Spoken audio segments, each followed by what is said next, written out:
You know, when we were talking about with Michelle in the morning about fear memories and learning, that's certainly when Randy didn't have his notes.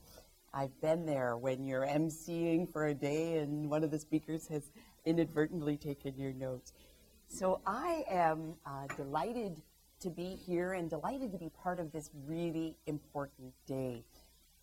I wanted to start really by setting the stage. So before we can talk more specifically about some of the research and some of what we're learning in terms of impacts on brain development, in terms of exposure to domestic violence, we just really need to set the stage a little bit.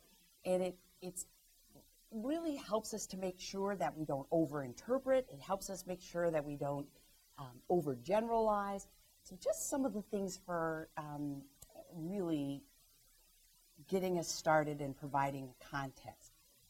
The first thing is that when we talk about domestic violence in this talk, I'm primarily, when I use the word domestic violence, referring to exposure to intimate partner violence. So a parent against another adult in the home. We'll be talking about co-occurring adversity as we go through, but that's really how we're using the term domestic violence. And that's how it's used in Ontario a lot in terms of the Domestic Violence Death Review Committee, etc. So one of the things you'll see is some differences in the literature about the amount of exposure to domestic violence at different age and stages. And some of the, I think, information that we're using now is really the most recent U.S. epidemiological study by David Finkelhor and his colleagues, which really tells us when they looked at children aged 2 through 17 that really exposure to intimate partner violence is fairly stable across age groups. I want you to remember that because this becomes very significant. Now, you'll see individual studies that suggest something different, but when we look at that epidemiological, we don't have the equivalent piece of work in Canada at this time. Having said that, if we look at life prevalence, it just makes sense that adolescents are likely to have higher rates of life prevalence because they've lived longer. And so they may have been exposed as an infant, as a preschooler, as a school age, and may or may not be being exposed as an adolescent. The other thing that I think is really important in terms of setting this stage is that we know that young people who are exposed, regardless of their age, and I'm talking preschoolers right through adolescents, that they are not passive. So 90% of youth actually witness the violence and or actually attempt to physically intervene. And one of the things that sometimes surprises us, well, maybe not, it wouldn't surprise you, if you had to guess, and it's truly a guess, what ages and stages would you think might intervene more? Don't worry if you get it wrong. Yeah, that's one of them, absolutely. And why would you say that? That's right, that's right. Their size changes, all those things that we heard Michelle Jetta talk about this morning, that they're more likely to intervene. And sometimes it's, finally I can do something. And sometimes in the center where I was, we would then meet an adolescent because they were charged, because they decided to intervene, and they got charged with assault against the actual person who was perpetrating the violence against their non-perpetrating parent. So definitely that. And do you know the other age group? Yes. I would say maybe really young. You're right. Preschoolers. That's right. That in terms of, it fits so nicely with the things that, again, Michelle was talking about in terms of what we know about brain development and in terms of that impulsivity that we might associate and just responding, resonating as a little one and intervening. So we see that and we hear adult victims talk to us a lot about that. Little ones grabbing a toy, grabbing a wooden spoon if they're in the kitchen, and they're 3 and trying to stop what is happening, so running in. And we really worry about that. We worry about it for adolescents. We worry about it for all children. We especially worry about it for the little ones because they're at risk of accidental, incidental injury in that situation as well. So let's just keep this in mind as we just set the stage a little more. One of the things that we just have to keep reminding ourselves is that youth exposure to domestic violence doesn't occur in a vacuum. And this gives us as researchers great problems because it is really difficult to tie a specific outcome uniquely to the DV exposure experience. And we have so many things, and we'll just highlight a few of them. We know about co-occurring risk and adversity, and we're talking about everything there from poverty to maternal depression, and especially the link between domestic violence and maternal depression, parental alcoholism, and other forms of child abuse.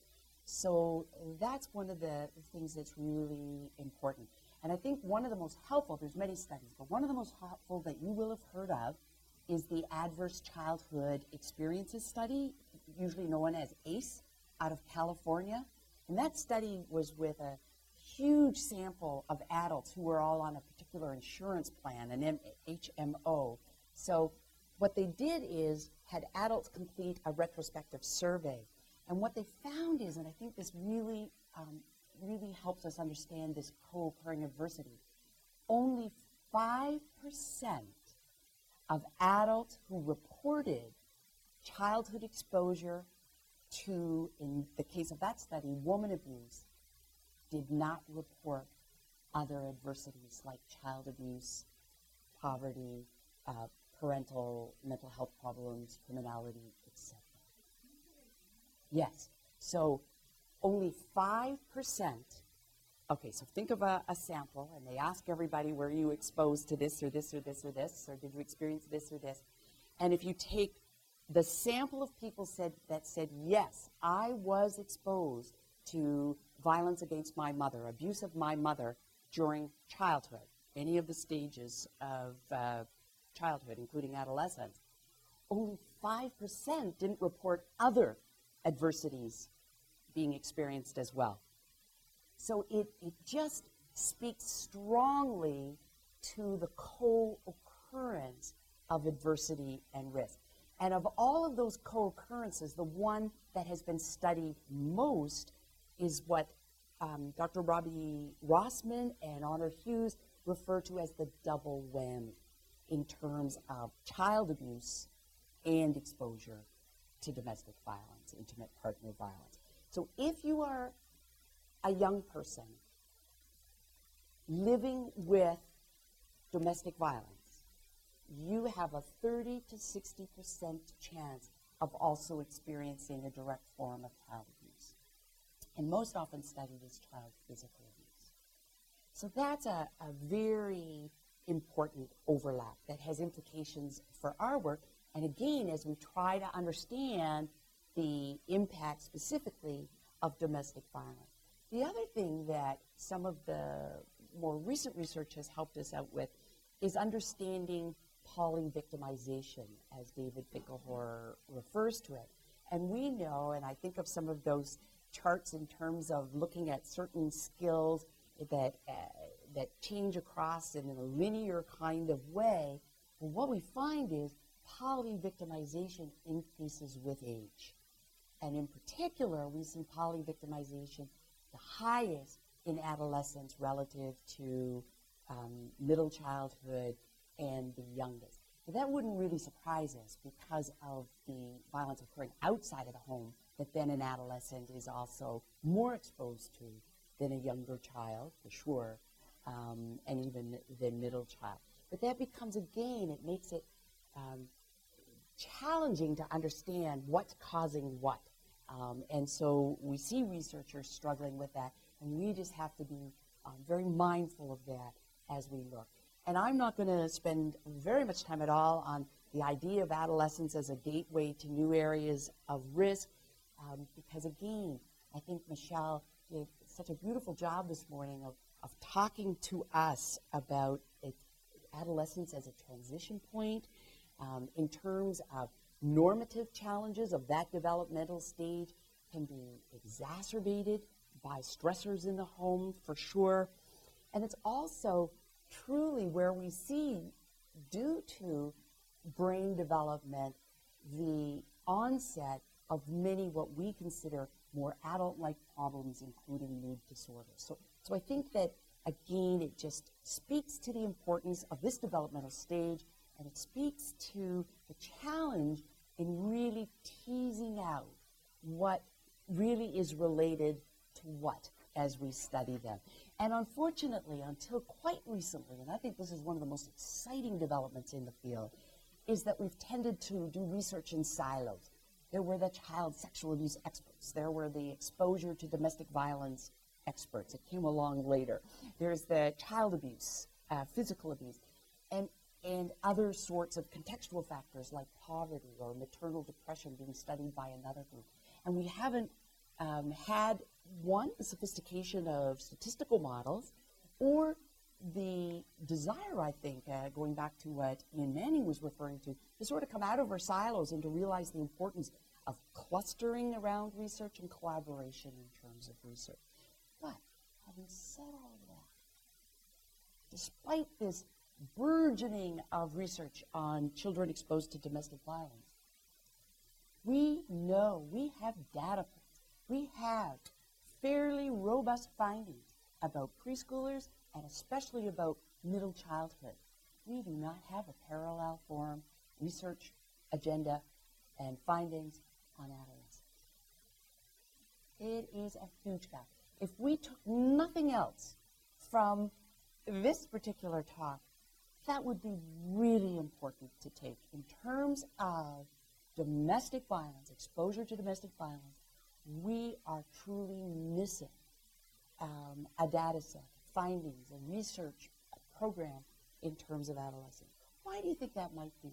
You're obviously all interested in adolescence, or you wouldn't be at this important event today. Why? And yesterday evening. Why? Why? Maybe. Yes. Angela. Yeah. Oh, no.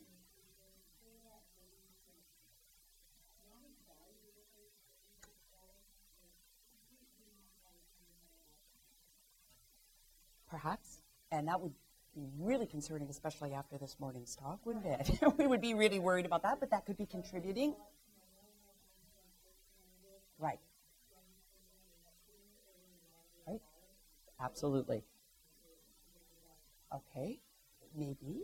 What else? Yes.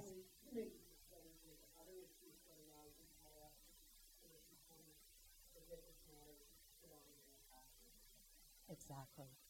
Anything else come to mind? Yes. Huge. Huge. Yeah. Yeah. And in fact, that's one of the main reasons that's cited by researchers is a wonderful 2011 book by Sandra Graham Berman. They were the editors, and Alicia Lewandowski. And we actually got invited to do a chapter on interventions with adolescents, and it was wonderful because really we were asked to be heuristic and to think about what might be key to understanding and key to intervention, because there wasn't the kind of research that would inform that we would hope. So I think that all of the things that you've said, and also some of how we sample, because for years, one way of sampling was to go to women's shelters, for instance, and only 30% of child residents in women abuse shelters are over the age 10. Okay? And it just drops incredibly when you get beyond age 12. So that could be too. But it's a really missing gap. Also in setting the stage is that we worked really hard in the field, and especially led by Jeff Edelson out of the US, to make sure that we didn't just call this child witnesses to domestic violence, that we worried about that because then people focused on, did a child see it? And if they didn't see it, we don't have to be worried about that child. No impact. And we moved from that to talking about children's exposure. And I think we've done a good job of moving the field there. What we haven't done a good job is bringing a contextual understanding to exposure. We understand exposure doesn't have to mean eyes on, but we haven't done a good job of understanding that it's not just the incident that the courts focus on or that we can identify and try to quantify, but rather the cascade of experiences that that child goes through that is precipitated by the violent incident. So if we were just to look at this, then we see, yes, violent incident. It could be one. And even one can precipitate a cascade of events. But if there's system intervention, were police called? Did police come to the home? What happened when police came to the home? There may be medical intervention, potentially hospital, child welfare intervention, or children's mental health in terms of some kind of system intervention. That has implications. We have transition separations in terms of, did that child have to vacate the home? Did one parent? Is there a separation or a loss? Separation from pets, from possessions, movement, school.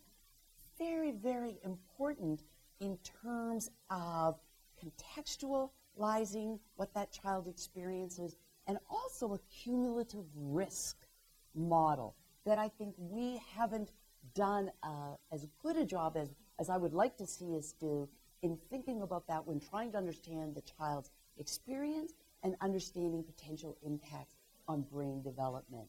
And certainly impacts on parenting. And that's only been talked about more recently in terms of the child-parent bond, in terms of the actual parenting that is affected in terms of the domestic violence, and again, that very important link to potential maternal depression and the child experiencing. And those are just an example. And that can be one, and I want you to think through, we just did that quickly in relation to, say, one incident, and as Michelle talked about this morning, of course, we would all like a child never to experience any incident of violence. But what we worry about is that chronic exposure where that wonderful, plastic, adaptable brain doesn't get the chance to recover, recuperate. And that really is concerning, and we'll talk more about that.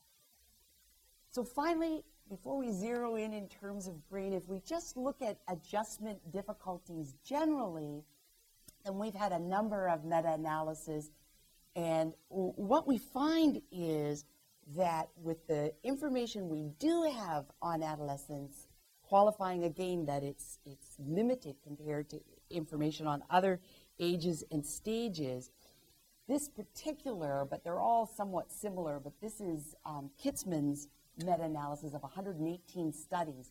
And what we see is that approximately 50 to 63 actually is the exact number, % of young people will show significant clinical problems, but 40 to 50% don't. And that we see approximately the same degree, those percentages are fairly constant across developmental stages. Now, there's individual studies that, again, you can find different things, but when you look at a overarching meta-analysis, then that becomes important. And that's the same, if anybody's really interested, Evans, Davies, and DeLeo in 2008, a separate meta-analysis, and specifically looked at 0 to 5, 6 to 12, and 13 to 18. And again, they looked at specific mental health indices and did not see significant differences across the age groups. I think, again, we need more research on adolescence, but I think this is really important because whatever is contributing to, whether it's too late by adolescence, whether it's a lack of this recent understanding of brain development, whether there's new issues, bigger and stronger issues that maybe are taking over, I just think that we certainly have evidence that compels us to make sure that we're looking at adolescence. And we know that today's talk, we're not going to go in, and I know that in your field, you'll know what some of those kinds of adjustment difficulties are in terms of adolescence. So when we look at that, we're really looking at how many people have clinical elevations and are showing adjustment difficulty. I think some of the most interesting research, and again, we have the least research in this area, but it's very important, is the research that says, wow, let's look at within group differences. Let's take the people that were exposed and let's do cluster analysis and try to understand if there's different adjustment patterns.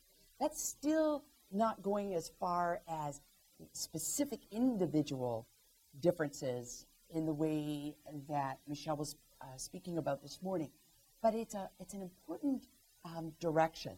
And what we see here is, and different studies put different labels, and sometimes there's only 3 categories, but basically of the 5 studies that have done cluster analysis more recently, this is what we find, that there tends to be an adjustment pattern for children exposed, youth exposed, that is internalizing difficulties.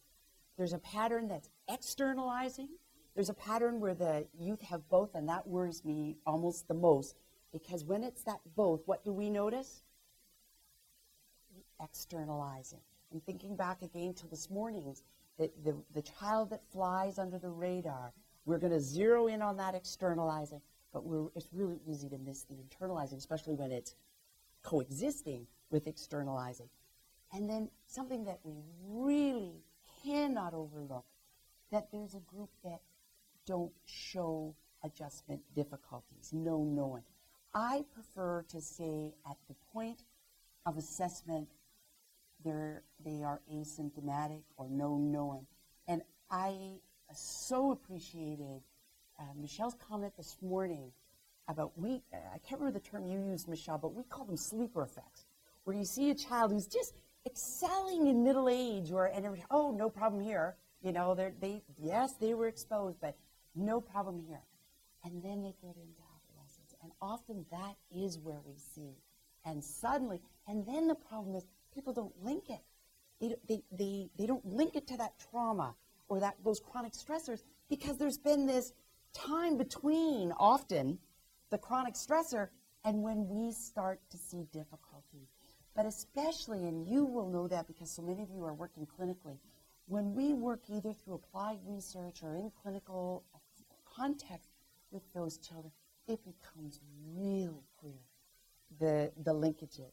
And I think that is so important, because I think even something as simple as talking to parents about whatever you want to call it, sleeper effects, talking about, things can look different at different developmental stages. And part of that's because of brain development. Part of that's because of social context and changes in terms of social context. I think that becomes very important. And it helps us not lose the thread. And even when we see people do really good social histories, there's still the tendency to think that was then, and this is now, and not necessarily seeing that link. And while we want to focus primarily on the present, understanding that link may help connect dots in terms of what may have been happening in terms of brain development, and then most importantly, may help inform how we support that youth to be most effective. But if we miss that link, and if we don't realize that just because there wasn't something we could see, then I think that becomes really important. And one of the things that I heard, I believe it was, I'm going to pronounce his name perhaps incorrectly, but is it Romeo Dallaire? Was speaking, and he was doing an interview, and he was talking about post-traumatic stress. And it was a great interview. And Wei Chang on CBC, and I don't know if any of you listen to her, but in Ontario we hear her in the morning on CBC. And she said, okay, so those soldiers that were affected, and he just, no, whoa. He says, all soldiers in combat, all soldiers who go over in terms of combat zone are affected. Some are affected in ways that show elevations or show clinical findings. And I think that doesn't take away from resilience. That doesn't take away from coping. I just think, again, our language becomes really important as we look at that. So this, I want to just go back to building on the theme from this morning, also about individual differences. One of my favorite little studies, it's not big, but I just think it's so important. One of the things we always try to talk about in training is that even children in the same family who basically were exposed to the same kinds of violence and violent incidents have very different adjustment patterns. And there's a wonderful study of siblings out of Manitoba. And what they show is that when they look at these 47 sibling sets, it was more rare to have two siblings have a similar adjustment pattern than it was for siblings to have different adjustment patterns. And it goes back to that stuff that we all know, that interaction between our temperament, our what makes us us with the environment, and I think, and on top of developmental stage. So that individual difference becomes so important. And it speaks to all of us. We say it, and I think we have to really live it in terms of individualized interventions, individualized assessment, and not just, oh, exposure to domestic violence, therefore, one size fits all in terms of a response. And it really, it can't be like that. And we've got the evidence that tells us why it can't be like that. So that's an important part. So just before we launch into, all the stage setting is done, other than just in terms of a summary, that really, as we go into and talk about in terms of the brain impact, first of all, we're looking at risk in terms of cumulative risk, and we know that the longer the exposure, the more co-occurring adversity and multiple losses, that's what appears from the literature to be associated with the greatest harm. That doesn't take away from, again, the interaction and individualized differences. We've known that for a long time, and it's certainly true here. And again, resilience becomes very important in terms of protective factors. And some young people are so fortunate to have resilience because of temperament, coping style, so that child that tends to externalize attribution. So it was dad's drinking, it was this, all the things that sometimes for a few years we tried to take away from them in treatment, the very things that they did naturally. So it's not me that caused my mom to get hurt, it's not me, and that internal attributional style. So that becomes very important. I want to, as we lead into this part, to ask you, and I wish I had the clip and the sounds that go with it, but I'm not that sophisticated in my PowerPoint. But just looking at that picture, and I love this little guy right here, right? Okay, how many people remember their first roller coaster ride? How many people who don't remember their first roller coaster ride, it's because you've still never let yourself go on a roller coaster? Okay, because I would probably fit into that hat. But most people, if you're speaking to a group of 100 or 250, a sea of hands go up in terms of people who remember their first ride on a roller coaster. Why might that be? Yeah, he's going to remember, that little guy. That's you. Exactly. So they're vivid memories. And I think that because people usually do remember that, and because it is vivid, and it's for so many of the things, we're going to get a little more into that in terms of what it does in terms of our cortisol levels, all of those kinds of things that in terms of influencing memories, it is vivid. But it's a wonderful example because if we go back just for a minute, because we can't look at this without talking a little bit about the early years and how that may impact things that have even experiences that have even a greater impact on us. We don't even have conscious memory of those in terms of our early years. And that doesn't mean, and I know we know it, but I find it a helpful example. That doesn't mean, and we know that, but it's a good reminder that they're not having an impact. And that becomes so important in terms of understanding the role experience plays in terms of brain development.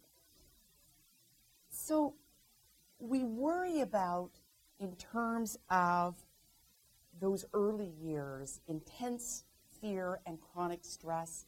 We worry about compromises to attachment in terms of everything from just people not being accessible to respond to needs of child because of domestic violence and co-occurring adversity, and of course, injury. And the compromises potentially to neurophysical development that is really concerning. And I think that, again, I want to stress in terms of persistent fear and anxiety, we all experience stress. We all have stressful events.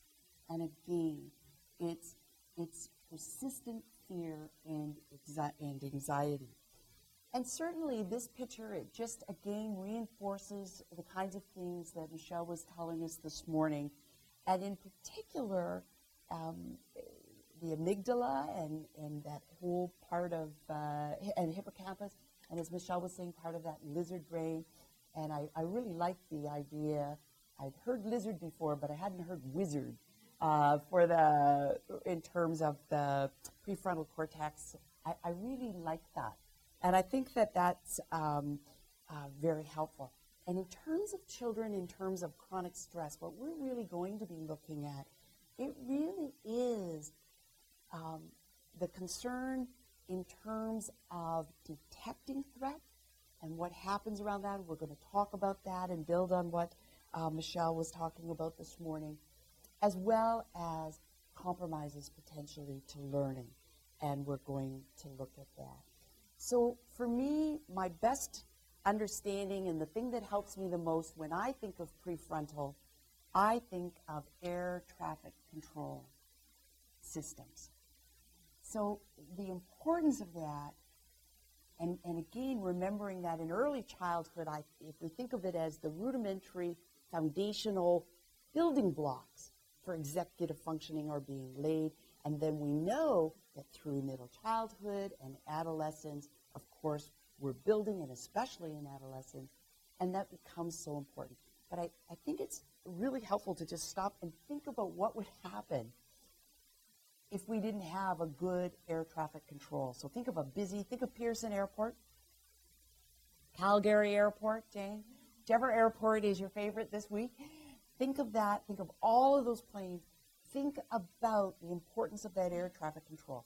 And that's really how I think of executive functions, in the sense of shifting attention, focusing attention, knowing what to pay attention to, how to direct the traffic, right? That problem solving. I think it's a wonderful analogy that helps me see how important.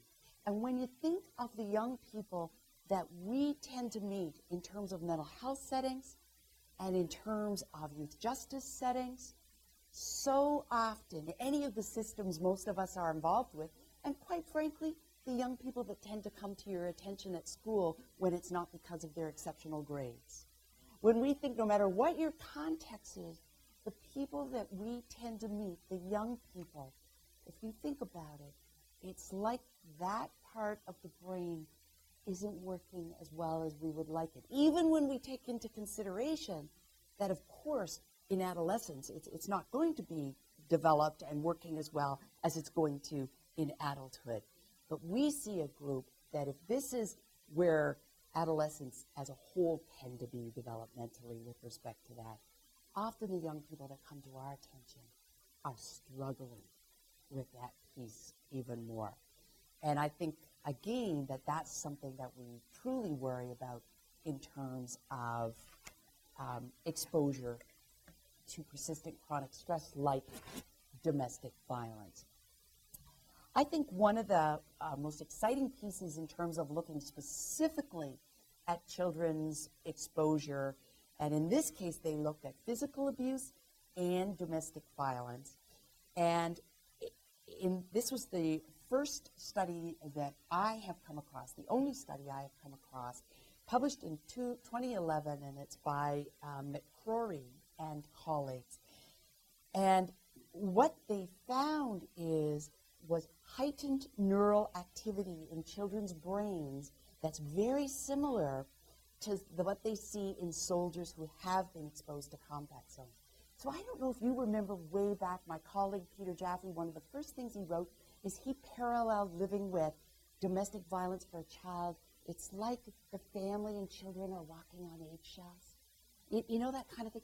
Well, we said those things when we listened to children and listened to women, because when we look at men can be victims, women can be victims, but when we look at the type of violence in terms of coercive control and assaultive behavior, where we see higher risk, we do see gendered violence in terms of that type, not the situational or common couple kind of aggression, as some researchers, that's more equally distributed across genders. But when we look at the type that we think of when we think of woman abuse, when we think of gendered violence, then that is how we describe it. The unpredictability, the chaos, the kinds of things that in many children experience. We use terms like war zone. We use them. But we now have, thanks to this functional MRI, some evidence that in particular, and this will not be surprising to any of us after this morning's research, that the areas that had heightened activity were the amygdala and the anterior insula. And we can forget about the anterior insula and just know that it's key too. But the point is that I particularly wanted to tell you about this study, and I was so glad that Michelle Jetta did her presentation this morning, because do you know what they used, the researchers? They had the children that had been exposed to violence, and they compared them and did functional MRIs on children that hadn't been exposed to violence. And you know what they did? They showed faces. They showed faces, Michelle, that were angry faces. And the not exposed children, they didn't have the same heightened activity in the regions that we're talking about. The threat detection is what I think of as that area, as the soldiers and the children who'd been exposed. Now those are group findings, again, but again, very interesting. And in terms of those faces. Now we're going to talk a little bit about why we're so concerned about that in terms of our youth that we work with and what that might mean and what you might see in terms of that. And of course, the researchers, and when they're looking at this, and people who have the kind of training that Dr. Jetta has, then they look at this and they're seeing linkages. They're inferring this may help us understand links to anxiety disorders. This may help us understand some of the difficulties in later, in adolescence and adulthood that we see. And again, what we need to always be asking ourselves, this is early, as I say, the first study that I came in, I think it is the first study, period. It's not just that my research was limited, because it got such worldwide attention in the field, because it really, we didn't have that kind of study before. And I did have a colleague that does functional MRI research out of U of T, not in this area. And I asked him about the sample size, and I asked him to review it from a rigor point, because it's a very different methodology than other kinds of research that I'm more familiar with. And he said that it was a very good study. He thought the rigor was very good. So it's a start. What the questions we have is, again, what long term, what does that mean? Or if that exposure stops, if it stops, what does that mean? If it stops and we do specific interventions of certain type, what does that mean? And so it's early days, but it's important for us to be aware and to be watching.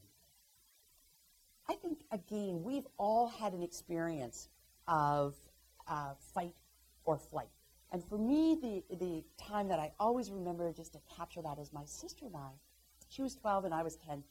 And my parents had just gone down the road and we were together. And somebody broke into our house.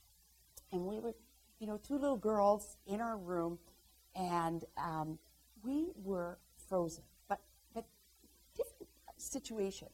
I was frozen but clutching my sister to hold her down. My sister was going to, I'm not sure, fight or flee, but she wanted to jump out of the bed. And in my frozen way, I was holding on to her. And the part I remember so clearly is my parents came home. And I can remember, probably her as the older sister, she whispered, "Come to me, we'll scream as loud as we can." So we wanted them to know, right? We didn't know if this person had left. We knew somebody was in the house. And we were able to prove it to my parents because we said there's a piece of paper on the stairs because we had heard a paper. And so we heard the back door, and we're in bed, we're clutching each other, and we opened our mouths. She goes, we opened our mouths, and not a sound. We could not, there was no, and I that has stuck with me. It's a blip. In terms of that executive functioning, and especially for my own experience, whatever my executive functioning capabilities would have been at 10, they were non-existent during that moment. That blip on the radar. And again, we all have experiences similar at some point, and it's why when we get certain kinds of news or might be getting news, we often want someone with us because we're not going to process the information. But there's a time, and we know that. But again, I come back to complex trauma because increasingly the research in terms of children exposed to domestic violence is looking at complex trauma where it's exposure to multiple traumatic events, sometimes across developmental stages, and often of an invasive and interpersonal nature. And again, when there's violence, whether it's child sexual abuse, exposure to domestic violence, and the wide-ranging impact that has. And again, we worry very much in terms of children, in terms of some of the research that is coming out, in terms of what might that mean in terms of brain development, and regardless of what both the cumulative effect, but also in each developmental stage. So again, I just can't stress enough, there's my air traffic controller down here that we have, and we're going to look at a couple more quickly research pieces, but that intense and chronic stress and the impacts potentially on the stress response system, and we again talked this morning in terms of elevated cortisol, and I think some of the concerns and some of the research in terms of children's exposure, it's the lower threshold for activation of the stress system and the difficulty turning off the activation. And so it's both the on switch, if we can think of it as that, and the off switch. And that seems to be one of the things that we're most concerned about.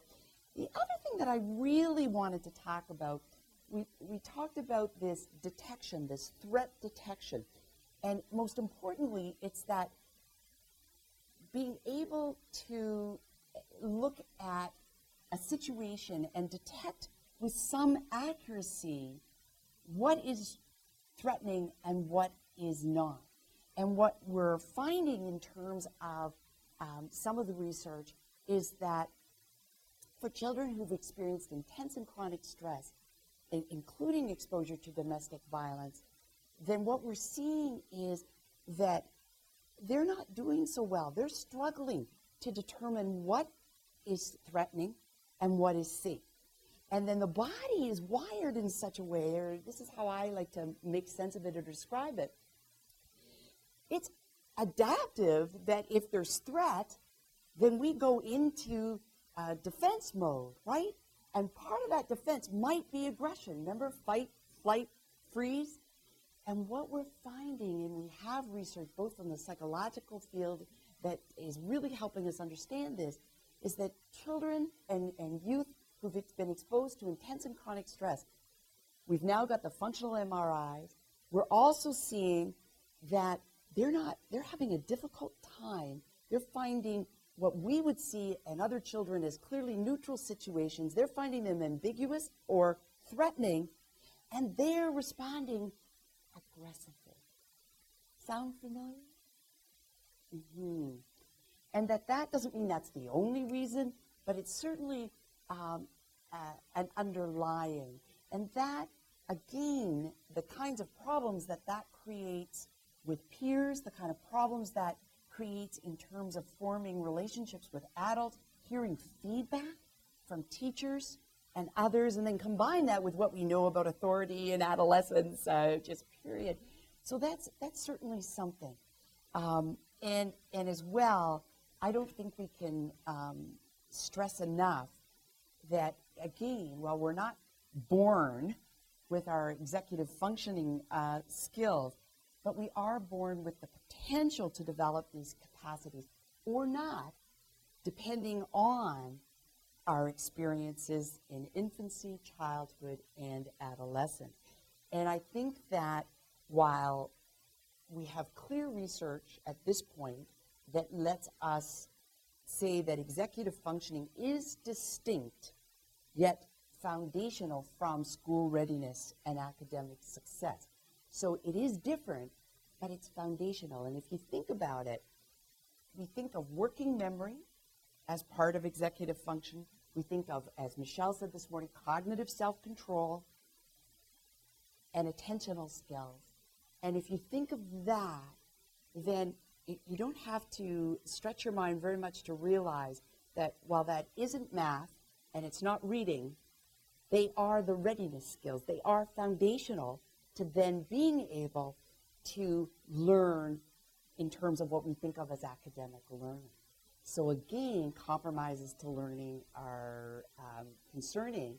And when you think of the face recognition and detecting threat with angry faces, then we're also concerned, given the role executive functions play, not just in learning, academic learning, but also in terms of social interaction.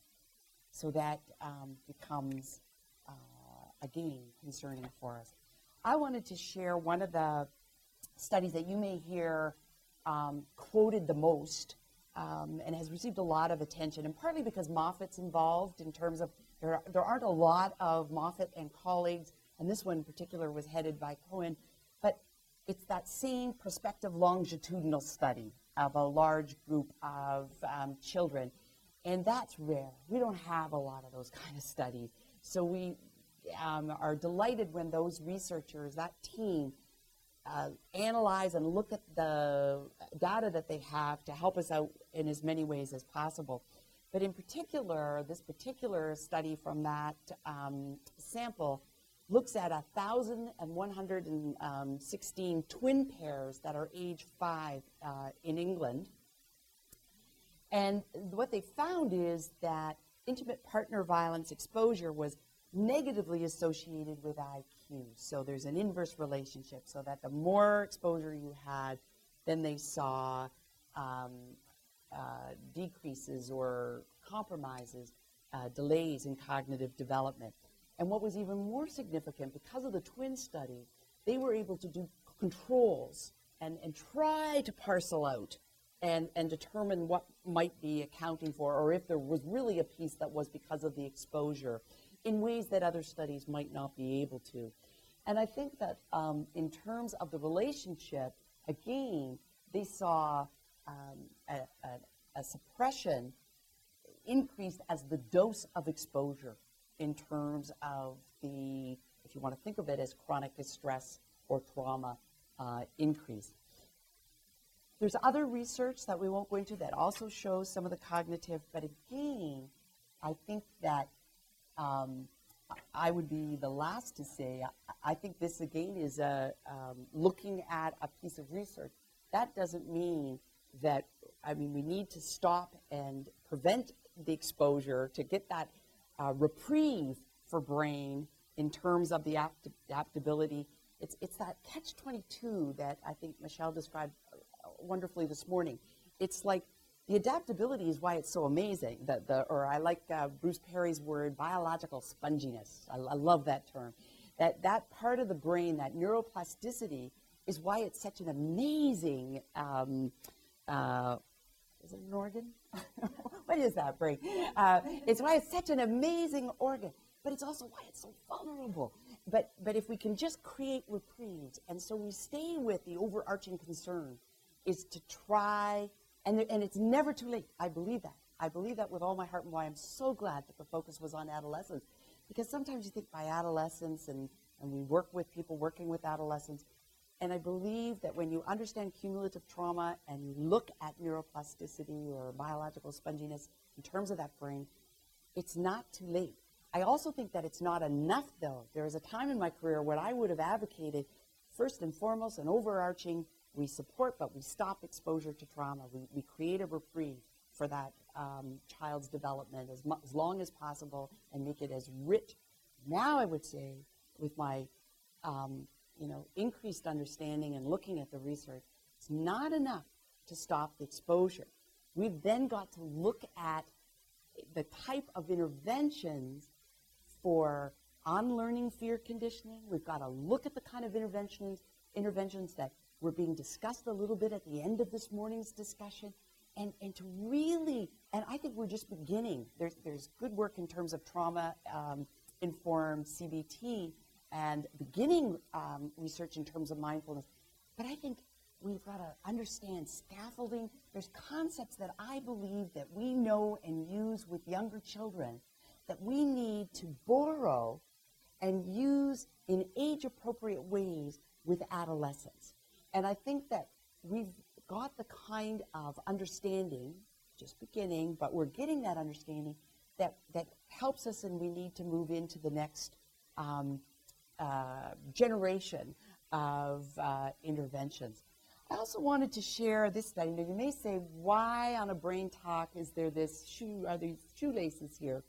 But it's my memory, it's the way I think of it, because I wanted to, and after the talk, just ask Michelle to explain this in more detail, but in terms of this particular study, and it's by Shalev and colleagues, and it's only 2012. This is how new some of this, so Michelle was showing you how new some of the best brain research is. Now I'm saying within the brain research, we're beginning to have a stream that's looking at children's exposure, trauma, chronic stress, and some of this, some of the impacts in terms of brain. But in this study, it was particularly interesting and potentially concerning in that they looked at cumulative exposure, again, exposure to 2 or more types of violence, and the types were domestic violence, physical abuse, or bullying. So you could have domestic violence and bullying. You could have bullying and physical violence, or any combination of the 2, but you had to have 2 types. And they particularly looked at telomere, and the reason I have my shoelace is because my lay person's understanding of a telomere is I think of the shoelace and this little protective cap at the end that kind of prevents the fraying and all of those parts. And that little part, they saw that telomere, they saw accelerated erosion between the ages